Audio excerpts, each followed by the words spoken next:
चंद्रयान-3 जल्द इतिहास रचने वाला है। अब की बार भारत चांद को मुट्ठी में कर ही लेगा। चंद्रयान-3 मिशन की सफलता से नया इतिहास रचेगा भारत। जी हाँ दोस्तों, इसी महीने की 14 तारीख को चंद्रयान-3 की चांद की यात्रा शुरू हो जाएगी और इस बार का चंद्रयान मिशन पूरी दुनिया को दिखा देगा कि भारत स्पेस टेक्नोलॉजी में भी सबसे आगे है। तो चलिए आज की वीडियो में आपको चंद्रयान मिशन की पूरी जानकारी देते हैं ताकि आप भी भारत के इस प्राउड मोमेंट का हिस्सा बन सके।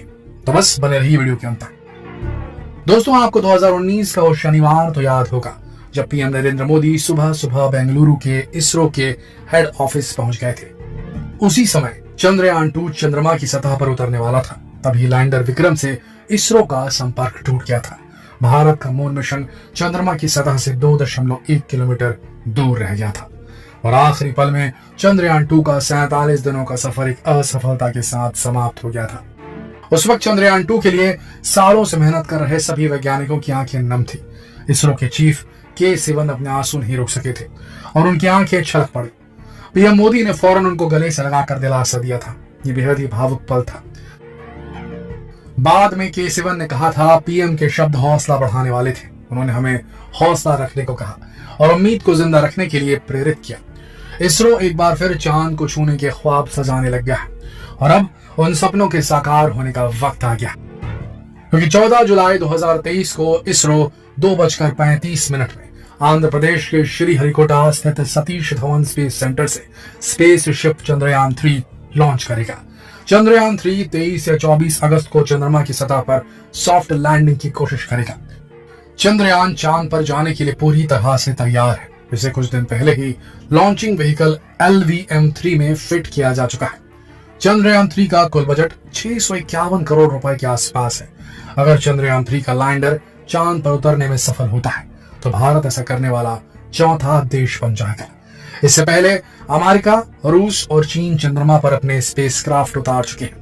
प्रत्येक भारतीय के साथ पूरी दुनिया की निगाहें इस मिशन पर टिकी है, क्योंकि इससे पहले भारत का चंद्रयान-2 अपनी सफलता से केवल कुछ समय पहले ही असफल हो गया था। इसीलिए इस बार इसरो के पास गलती की गुंजाइश नहीं है। इसरो ने चंद्रयान-2 के समय की गई गलतियों से सबक लेते हुए चंद्रयान-3 में सुधार की पूरी कोशिश की है। चंद्रयान-3 चंद्रमा पर पता करेगा कि वहां का तापमान कैसा है, सतह पर भूकंप कैसे आते हैं, कितने आते हैं, वहां प्लाज्मा एनवायरनमेंट कैसा है और वहां की मिट्टी में कौन से तत्व है। इसरो ने स्पेसशिप को चंद्रमा तक पहुंचाने के लिए 3 हिस्से यानी मॉड्यूल तैयार किए हैं। चंद्रयान-3 मिशन में मॉड्यूल के 3 हिस्से हैं: लैंडर मॉड्यूल, प्रपल्शन मॉड्यूल और इंटीग्रेटेड मॉड्यूल। प्रपल्शन मॉड्यूल ये स्पेसशिप को उड़ाने वाला हिस्सा होता है। ये एक बॉक्स के जैसा स्ट्रक्चर है जिसकी एक तरफ ऊर्जा के लिए सोलर पैनल्स लगे हुए हैं। ये ऑर्बिटर की तरह ही चांद के चक्कर लगाएगा और लैंडर और इसरो के बीच कम्युनिकेशन के लिए रिले का काम करेगा।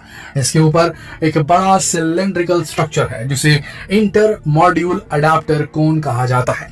यह लैंडर को माउंट करेगी। इसके बाद आते हैं लैंडर मॉड्यूल पर। यह स्पेसशिप को चांद पर लैंड करवाने वाला हिस्सा है। इसमें 4 पैर भी होते हैं और इसमें लैंडिंग थ्रस्टर होगा जो कि इसे ठीक से लैंड करने में मदद करेगा। लैंडर का वजन 7,552 किलोग्राम है। रोवर ये भी एक इंपॉर्टेंट मॉड्यूल है। ये चंद्रमा पर घूमकर जानकारी कलेक्ट करने वाला हिस्सा है।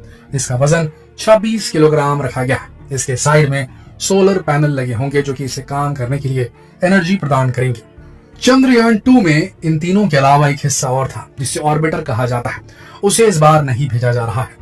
चंद्रयान-2 का ऑर्बिटर पहले से ही चंद्रमा के चक्कर काट रहा है। अब इसरो इसका इस्तेमाल चंद्रयान-3 में करेगा। दोस्तों, चंद्रयान-3 की सफल लैंडिंग के लिए इस बार लैंडर में कई सारे सेंसर्स का इस्तेमाल किया गया है जो कि उसे सतह पर किसी भी रुकावट से टकराए बिना लैंड करने में मदद करेगा। अगर यहाँ किसी एक सेंसर में ग्लिच आता है तो दूसरा सेंसर तुरंत उसकी जगह ले लेगा। इसकी ऊंचाई को कंट्रोल करने के लिए रिएक्शन व्हीकल्स का इस्तेमाल किया गया है। इसमें कम्युनिकेशन के लिए एक्स बैंड एंटीना का इस्तेमाल किया गया है। दोस्तों, चंद्रयान-3 चंद्रमा के दक्षिणी ध्रुव पर उतरेगा, लेकिन यहाँ लैंडिंग करना काफी मुश्किल है। चंद्रयान-2 भी यहीं जाने की कोशिश में फेल हुआ था। यहाँ चांद की सतह में काफी क्रेटर्स हैं और यहाँ लैंडिंग के लिए समतल सतह ढूंढना काफी मुश्किल है। इसलिए किसी भी वक्त लैंडर के फिसलने और नष्ट होने का खतरा बना रहता है। अब एक और सवाल आपके मन में जरूर आ रहा होगा, जब चांद के दक्षिणी ध्रुव पर लैंडिंग करना इतना मुश्किल है तो इसरो बार बार वहीं लैंड करने की कोशिश क्यों कर रहा है? असल में चांद का वो हिस्सा है जिसे आज तक बहुत कम एक्सप्लोर किया गया है, क्योंकि ये हिस्सा पृथ्वी के संपर्क में बहुत कम आता है। और ये वो जगह है जहां चंद्रयान 1 ने पानी की खोज की थी। बाद में नासा के सैटेलाइट ने भी ये बात कंफर्म की थी कि चंद्रमा के साउथ पोल पर पानी है। यहाँ कई ऐसे क्रेटर्स हैं जिन पर कभी सूरज की रोशनी नहीं पड़ती, जिस वजह से ये सूरज के रेडिएशन से बचे रहते हैं। और यही कारण है कि यहाँ जीवन के अंश भी मिल सकते हैं, और एक बहुत बड़ी खोज होगी अगर हुई तो। इसीलिए चंद्रयान 3 को भी चांद के इसी हिस्से पर लैंड किए जाने की कोशिश की जाएगी। चंद्रयान 2 भी यही लैंड करने की कोशिश कर रहा था, लेकिन उसका वो काम हो नहीं पाया था।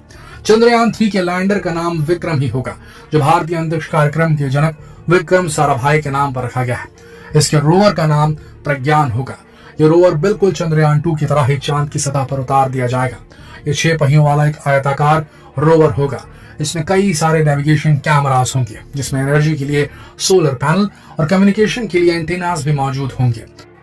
रोवर पहले लैंडर को डेटा ट्रांसमिट करेगा, इसके बाद लैंडर प्रोपल्शन मॉड्यूल को डेटा भेजेगा और इसके बाद ये डेटा इसरो तक पहुंच जाएगा।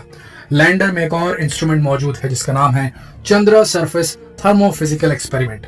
ये चांद की सतह की थर्मल प्रॉपर्टीज की जांच करेगा। इसके अलावा इसमें the instrument for lunar साइस्मिक activity भी लगा है। ये इंस्ट्रूमेंट चांद पर होने वाली भूकंपीय घटनाओं के बारे में जांच करेगा।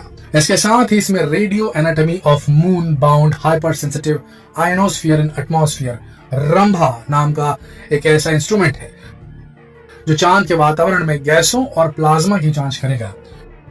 लैंडर में पैसिव लेजर रेट्रो रिफ्लेक्टर अरे भी मौजूद है। यह इंस्ट्रूमेंट इसरो को नासा की तरफ से मिला है। यह चांद और सूरज के बीच की सही दूरी नापने के लिए लगाया गया है।